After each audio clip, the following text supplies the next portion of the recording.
오늘 하나님 말씀은 마태복음 2장 1절부터 3절까지 있는 말씀 함께 보시겠습니다.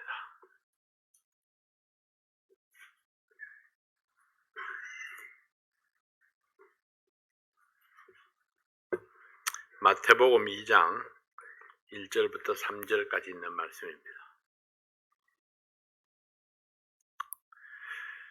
제가 읽겠습니다. 헤롯 왕 때에 예수께서 유대 베들레헴에서 나심에 동방으로부터 박사들이 예루살렘에 이르러 말하되 유대인의 왕으로 나신 이가 어디 계시뇨?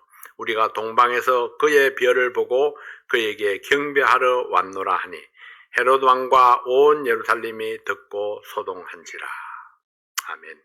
아버지 하나님 감사합니다. 오늘 우리 크리스마스 수요일 저녁 예배를 함께 드리면서 예수님 오신 날을 다시 한번 기념하고 또 예수님 오신 것에 감사하고 기뻐하는 우리 저희들이 되기를 원합니다. 이 시간에 말씀을 축복해 주십시오. 예수님 이름으로 기도하옵나이다. 아멘. 오늘은 크리스마스입니다. 메리 크리스마스 많이 하셨나요? 크리스마스가 되면서 연말까지 세상 사람들은 축제의 분위기 속에 잠기게 됩니다. 사람들은 선물을 주고받으면서 평소에 못했던 감사의 뜻을 전하기도 합니다. 금년에는 크리스마스를 여러분은 어떻게 보내셨나요? 때로는 좀 과하다 싶을 정도로 들뜬 기분을 즐겨보는 것도 괜찮습니다. 크리스마스니까요. 12월 25일을 특별한 날로 생각하는 이유는 무엇입니까? 이날은 예수님의 생일로 정해진 날이기 때문입니다. 12월 25일이 예수님의 진짜 생일이 맞습니까? 그날이 진짜냐 가짜냐는 사실 중요하지가 않습니다. 우리는 날짜를 섬기는 것이 아니기 때문입니다. 그러나 분명한 것은 예수님이 이 땅에 오셨다는 사실입니다. 그리고 그날을 기념함으로 예수님이 오신 것을 축하하고 즐거워하는 것입니다. 크리스마스가 되면은 예수님이 이 땅에 오신 이유와 목적을 생각하고 감사 찬양을 드리는 것입니다. 나를 사랑하시고 나를 위해서 예수님께서 이 땅에 오신 것을 기념합니다. 성경은 예수님은 곧 하나님이시라고 증거합니다. 하나님께서 죄인들을 구원하기 위해서 기꺼이 하늘 보좌를 버리셨습니다. 우리를 위해서 육신을 입고 이 땅에 오셨습니다. 육신을 입었다는 그 사실 자체가 큰 희생입니다. 육신을 입음으로 해서 고통이 뭔지를 느끼게 되고 피곤함이 뭔지를 알게 되고 아픔이 뭔지를 알기 때문에 그렇죠. 육신을 입었기 때문에 예수님이 죽을 수 있었고 육신을 입었기 때문에 우리의 죄를 대신할 수가 있었던 것입니다. 그래서 육신을 입었다. 육신을 입고 이 땅에 오셨다는 것은 굉장히 중요한 의미를 갖습니다. 오늘 본문 말씀은 하나님이 어떻게 육신을 입으셨는가, 어떻게 사람의 모양으로 나타나셨는가를 설명해 줍니다. 이 증거는 하나님의 예언으로부터 시작됩니다.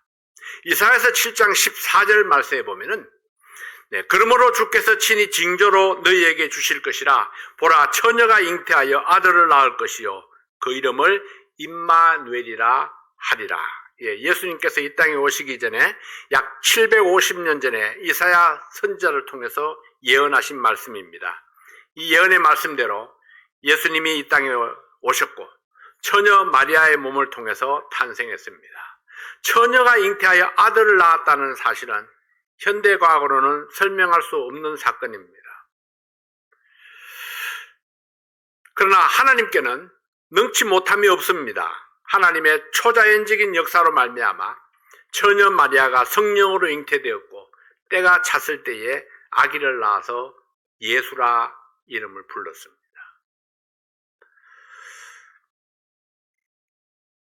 하나님이 아니기 때문에 이해하려고 하면 이해가 안 됩니다. 그래서 우리는 이해하려고 하질 않습니다. 이것을 이해하려고 하는 사람은 도저히 이 사실을 받아들이지를 못하죠. 왜냐하면 사람의 상식으로는 이해가 안 되는 부분이기 때문에 그렇습니다.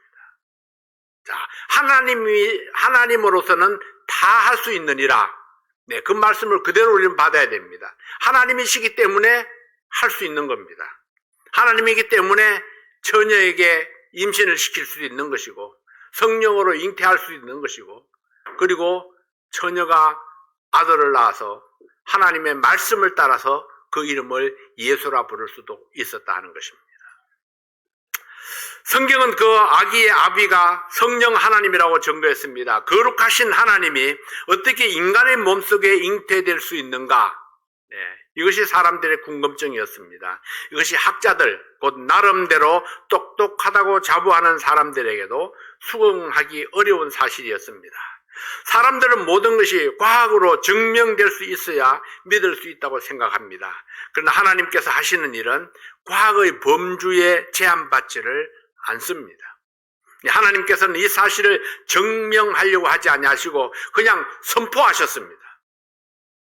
하나님이 이렇게 하셨다. 예수님은 처녀 마리아의 몸을 통해서 태어나셨다. 이렇게 선포하신 거죠. 하나님께서는 믿는 자에게 복이 있다고 말씀하셨습니다. 과학적인 증거가 아니라 하나님의 말씀이기 때문에 믿으라고 말씀하시는 겁니다. 예수님이 오신 것은 믿는 자에게 축복입니다. 예수님이 오신 것은 믿는 자에게 구원의 능력이 되었습니다. 오늘 본문 말씀은 동방 박사들이 아기 예수를 찾아가서 경배했다고 말씀했습니다. 동방 박사들의 경배를 통해서 하나님을 향한 성경적인 경배를 배우기를 원합니다. 첫 번째로 그들은 믿음으로 경배했습니다. 동방 박사들은 별을 연구하는 천문학자들이었습니다.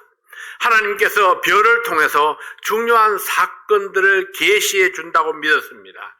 별을 연구하던 그들은 어느 날 특별한 별이 나타난 것을 발견했습니다.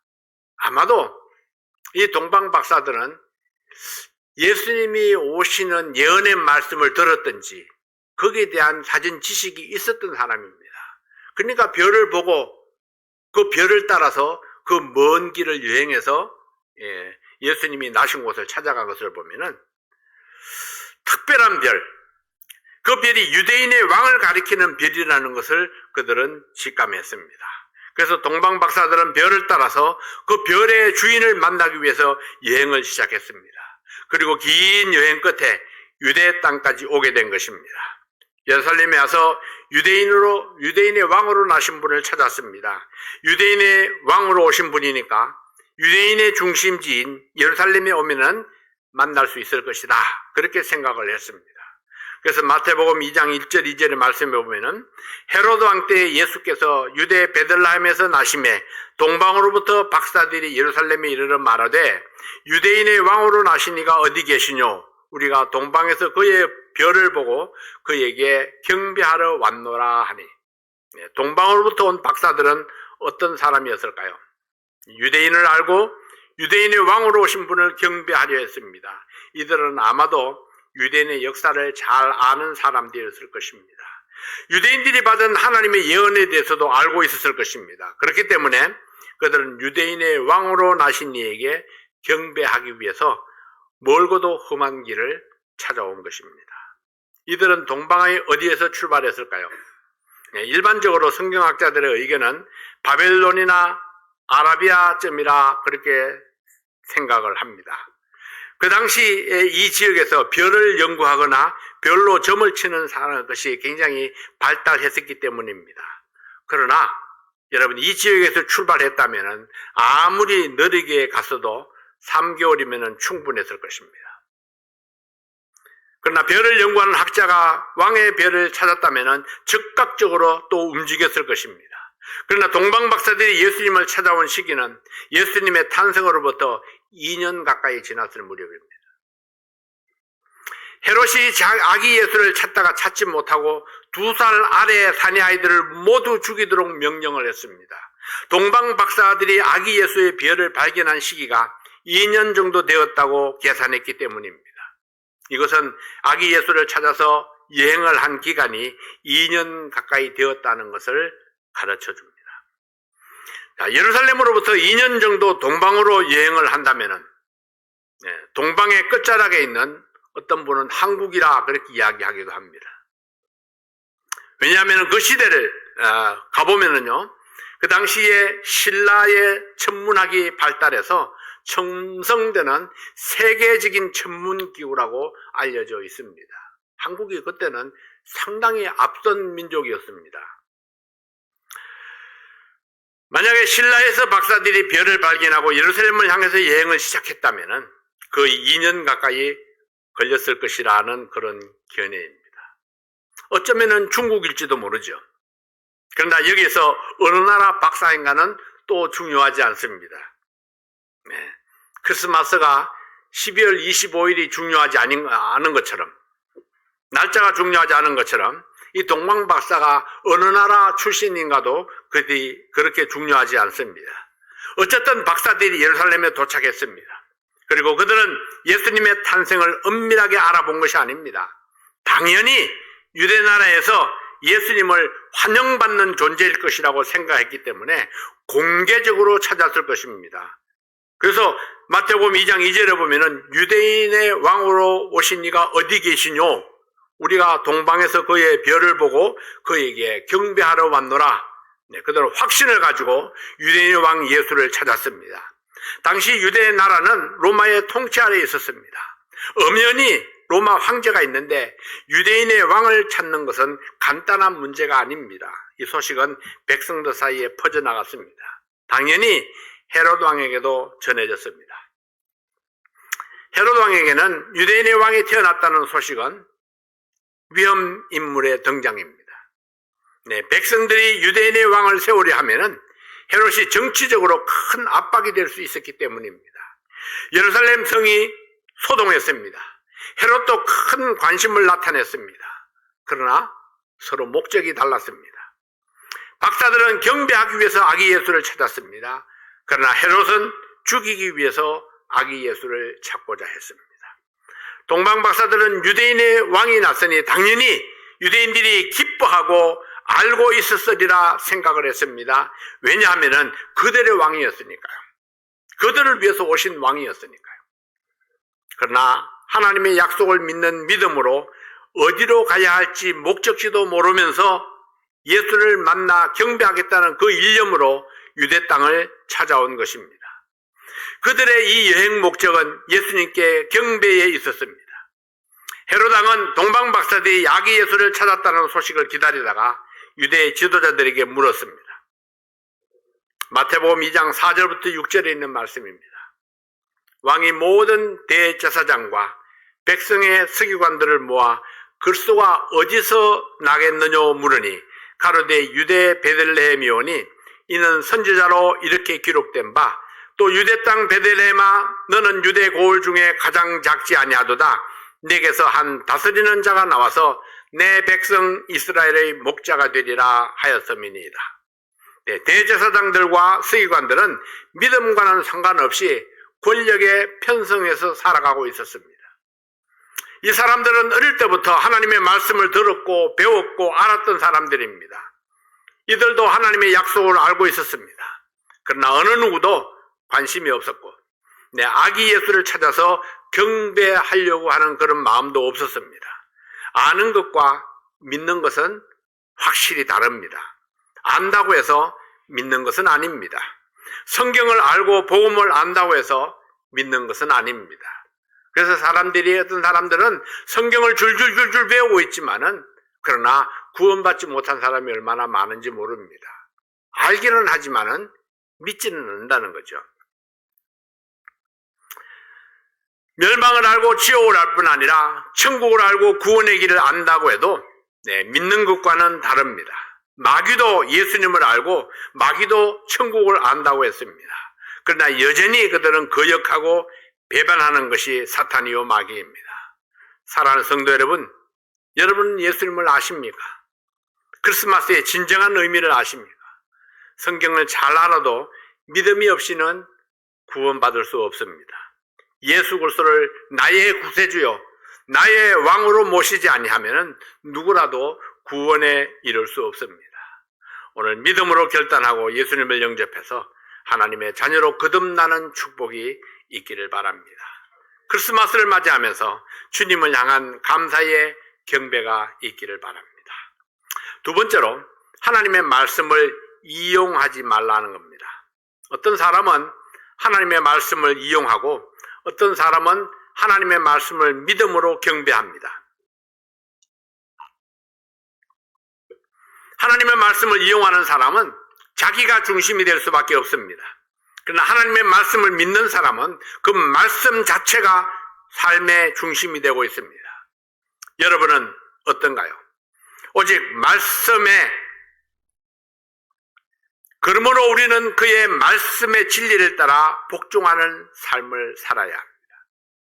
자, 마태복음 2장 4절부터 8절까지 있는 말씀을 다시 한번 봅니다. 왕이 모든 대제사장과 백성의 서기관들을 모아 글소가 어디서 나겠느냐 물으니 가로되 유대 베들레헴이오니 이는 선지자로 이렇게 기록된 바 너 유대 땅 베들레헴아 너는 유대 고을 중에 가장 작지 아니하도다. 내게서 한 다스리는 자가 나와서 내 백성 이스라엘의 목자가 되리라 하였음이니이다.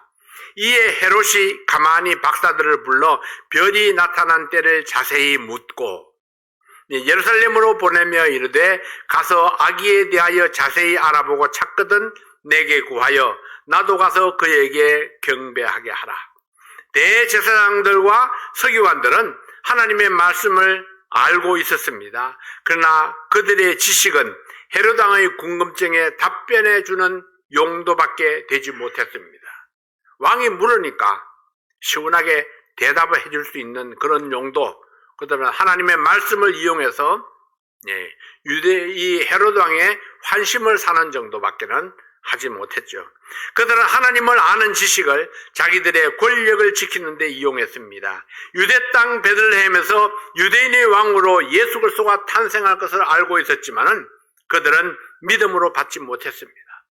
그들은 자기가 알고 있던 하나님의 말씀을 헤롯을 위해서 그리고 자기 출세를 위해서 이용했던 것입니다.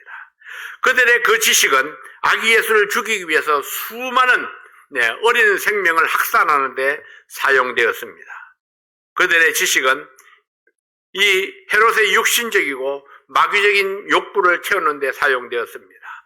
동방박사와 대제사장과 서기관들은 대조적인 모습으로 나타났습니다. 동방박사들은 아기 예수를 경배하기 위해서 위험과 희생을 감수하면서 기나긴 여행을 했습니다.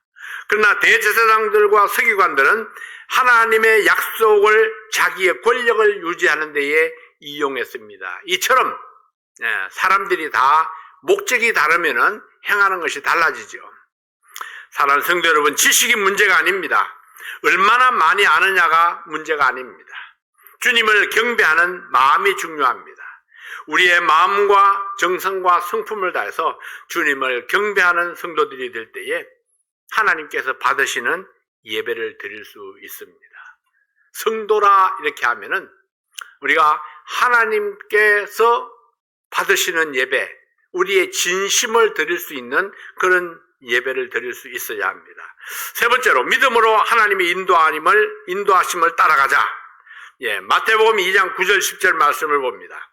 마태복음 2장 9절 10절입니다. 박사들이 왕의 말을 듣고 갈새 동방에서 보던 그 별이 문득 앞서 인도하여 가다가 악이 있는 곳 위에 머물러 섰는지라 저희가 별을 보고 가장 크게 기뻐하고 기뻐하더라.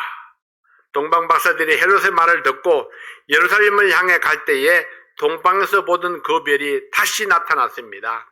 헤롯 앞에 섰을 때는 사라졌던 그 별이 헤롯을 떠나서 아기 예수를 찾아 발길을 옮겼을 때에 문득 그 별이 앞에 탁 나타난 겁니다. 저희가 별을 보고 가장 크게 기뻐하고 기뻐했다 했습니다. 예수님을 가리키는 별입니다. 예수님께로 인도하는 별입니다. 하나님의 인도하심을 만났을 때에 가장 기뻐하고 기뻐했다고 말씀을 하셨습니다. 약속의 말씀, 예언의 말씀을 따라 발길을 옮겨갔을 때에 하나님께서 친히 우리의 앞길을 인도해 가십니다. 박사들이 별의 인도를 따라서 아기 예수를 만나서 경배했습니다. 동방 박사의 기쁨이 어디에 있었습니까? 유대 땅 최고의 권력자인 헤롯을 만나서는 기쁨이 없었습니다. 유대인의 지도자인 대제사장과 서기관들을 만났어도 그들에게 기쁨이 없었습니다. 별이 나타나서 박사들 인도에 갈 때에 그때에 그들에게 기쁨이 넘쳐났습니다. 드디어 아기 예수를 만나서 경배하고 예물을 드리면서 기쁨이 넘쳤습니다. 마태복음 2장 11절 12절 말씀입니다. 집에 들어가 아기와 그 모친 마리아에 함께 있는 것을 보고 엎드려 아기께 경배하고 보배합을 열어 황금과 유향과 몰약을 예물로 드리니라. 꿈에 헤로데게로 돌아가지 말라 지시하심을 받아 다른 길로 고국에 돌아가니라. 진정한 기쁨은 하나님께서 주시는 기쁨입니다. 하나님의 인도하심을 기뻐하게 했습니다. 하나님께서 피할 길을 주시고 또 목적을 이루게 하셨습니다. 이 동방 박사들은 예수님을 만나는 것뿐만 아니라 예수님을 만나서 그분께 이 예물을 드리는 것까지 이 예물 자체가 예수님의 정체를 잘 나타내주고 있습니다. 이 동방 박사들은 예수님이 어떤 분이신지 하나님께로부터 버리심을 받은 분, 바로 하나님께서 이 땅에 보내주신 유일하신 구세주라는 사실을 그들은 알았습니다. 그래서 황금과 유향과 몰약을 예물로 이미 준비해서 가지고 왔던 것입니다. 사랑하는 성도 여러분, 크리스마스도 가고 연말도 지나갑니다. 오늘이 크리스마스 저녁이네요. 다 지나가죠. 연말도 지나가고 또 다른 새해가 우리를 맞이할 것입니다. 2025년 한 해는 어떤 기쁨이 우리를 기다리고 있을까요? 아시나요, 혹시? 분명한 것은 이것입니다. 어떤 기쁨을 기대하고 있나요? 이건 우리가 알 수 있죠. 2025년에는 어떤 기쁨을 기대하고 있나요? 기대하는 마음이 있어야 그 기대를 따라서 소망을 가집니다. 그리고 목표를 세우고 그 목표를 위해서 기도하게 되는 것입니다. 하나님께서는 그 우리의 기도를 따라서 우리의 마음속에 원하고 기대했던 것을 이루게 해주시는 것입니다. 자, 그러고 보면은요, 우리가 원하는 마음이 먼저입니다. 원하는 마음이 있을 때에 내가 그것을 따라서 목표를 세우게 됩니다.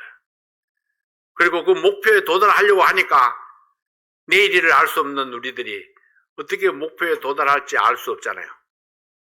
그래서 그 도달할 수 있는 길을 위해서 하나님 앞에 기도하게 되는 겁니다. 하나님, 저는 내일을 알지 못합니다. 그러나 내일을 향한 소망이 있고 목표가 있습니다. 내가 알지 못하는 그것, 내가 스스로 할 수 없는 그것이라 할지라도 하나님께서 도우시면 하실 수 있습니다. 하나님이 저를 도와주십시오. 어쩌면은 어떤 사람은 저는 목표도 없고 소망도 없습니다. 뭘 위해서 살아야 될지 도통 모르겠습니다. 그러면은요, 얼마나 무의미한 삶이 될까요? 이런 사람도 기도가 필요합니다. 하나님, 내년에 내가 무엇을 위해서 살아야 될지 모르겠는데 저에게 목표를 주십시오. 어떤 목표를 가지고 살아야 될까요? 어떤 기대치를 가지고 살아야 될까요? 하나님께서는 다양한 우리의 기도에 응답하실 준비가 다 되어 있습니다.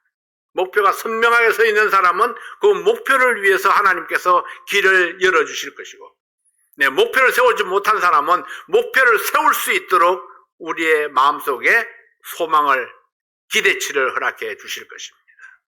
어떤 일이든지 하나님의 도우심을 받을 수 있습니다. 기도하고 구하면은 여러분 마음속에 원하는 것을 얻을 수 있습니다. 주님의 인도하심을 바라고 믿음으로 새해를 맞이하십시다. 새해에는 더욱더 세심하고 적극적인 믿음으로 하나님의 인도하심을 따를 수 있기를 바랍니다. 여러분의 가정에 예수님으로 인해서 행복과 기쁨이 넘치시기를 바랍니다. 그래서 내가 오늘도 예수님 때문에 평안합니다. 예수님 때문에 기쁨이 있습니다. 예수님 때문에 행복합니다. 그런 간증이 여러분에게서 나올 수 있기를 바랍니다. 자, 지나간 1년을 한번 생각해 봅니다. 하나님께서 나에게, 또 나의 가정에, 또 나의 가족들에게, 또 나의 교회에 주신 축복들이 무엇인가 이렇게 뒤돌아보면은 그동안에 생각하지 못했던 것들이 생각이 나는 것들이 많이 있을 거예요. 이런저런 일들이 생각이 많이 납니다. 하나님께서 나에게 이런 축복을 주셨구나, 이런 깨달음을 주셨구나, 이런 사람들을 붙여주셨구나. 하나님께서 이런 어려움이 있었는데 나로 하여금 그 어려움을 이기게 해주셨구나. 이런 생각들이 들 때에 그때에 펜을 잡는 겁니다. 이게 바로 간증입니다. 생각나는 것들을 적어나가는 거죠. 그렇게 해서 처음에는 제목들만 딱딱 적습니다. 생각나는 단어들만 쭉쭉 열거합니다. 그렇게 쭉 단어들을 열거해 놓고 보면은, 그러면은 이 스토리를 내가 어떻게 엮어가야 될지 또 하나님께 지혜를 구하시기 바랍니다. 그러면은 아름다운 믿음의 간증들을 우리 사랑하는 모든 성도들과 또 뉴저지 지역에 있는 수많은 주민들과 함께 나눌 수 있는 좋은 이 작은 어부가 탄생될 수 있을 것입니다. 기도하겠습니다. 아버지 하나님, 하나님의 은혜와 사랑을 감사합니다. 오늘 예수님 오신 날, 이 크리스마스를 기뻐하며 기념하며 감사했습니다. 예수님이 오셨기 때문에 우리에게 소망이 있었습니다. 예수님이 오셨기 때문에 우리가 죄에서 용서받고 구원함을 받을 수 있었습니다. 저 천국을 소망으로 삼고 살아갈 수 있었습니다. 아버지 하나님, 또 다가오는 새해를 바라봅니다. 새해도 여전히 하나님께서 우리를 통해서 이루실 일들을 생각해 봅니다. 하나님께서 나를 통해서 이루실 그 위대한 역사를 생각하면서 우리가 목표를 세우고 기대치를 가지고 하나님 앞에 기도하는 우리 모든 성도들 되게 하여 주시옵소서. 아버지 하나님, 또 주일 예배에 우리 모든 성도들이 함께 나와서 귀한 예배 드릴 수 있도록 도와주시옵소서. 예수님 이름으로 기도하옵나이다. 아멘.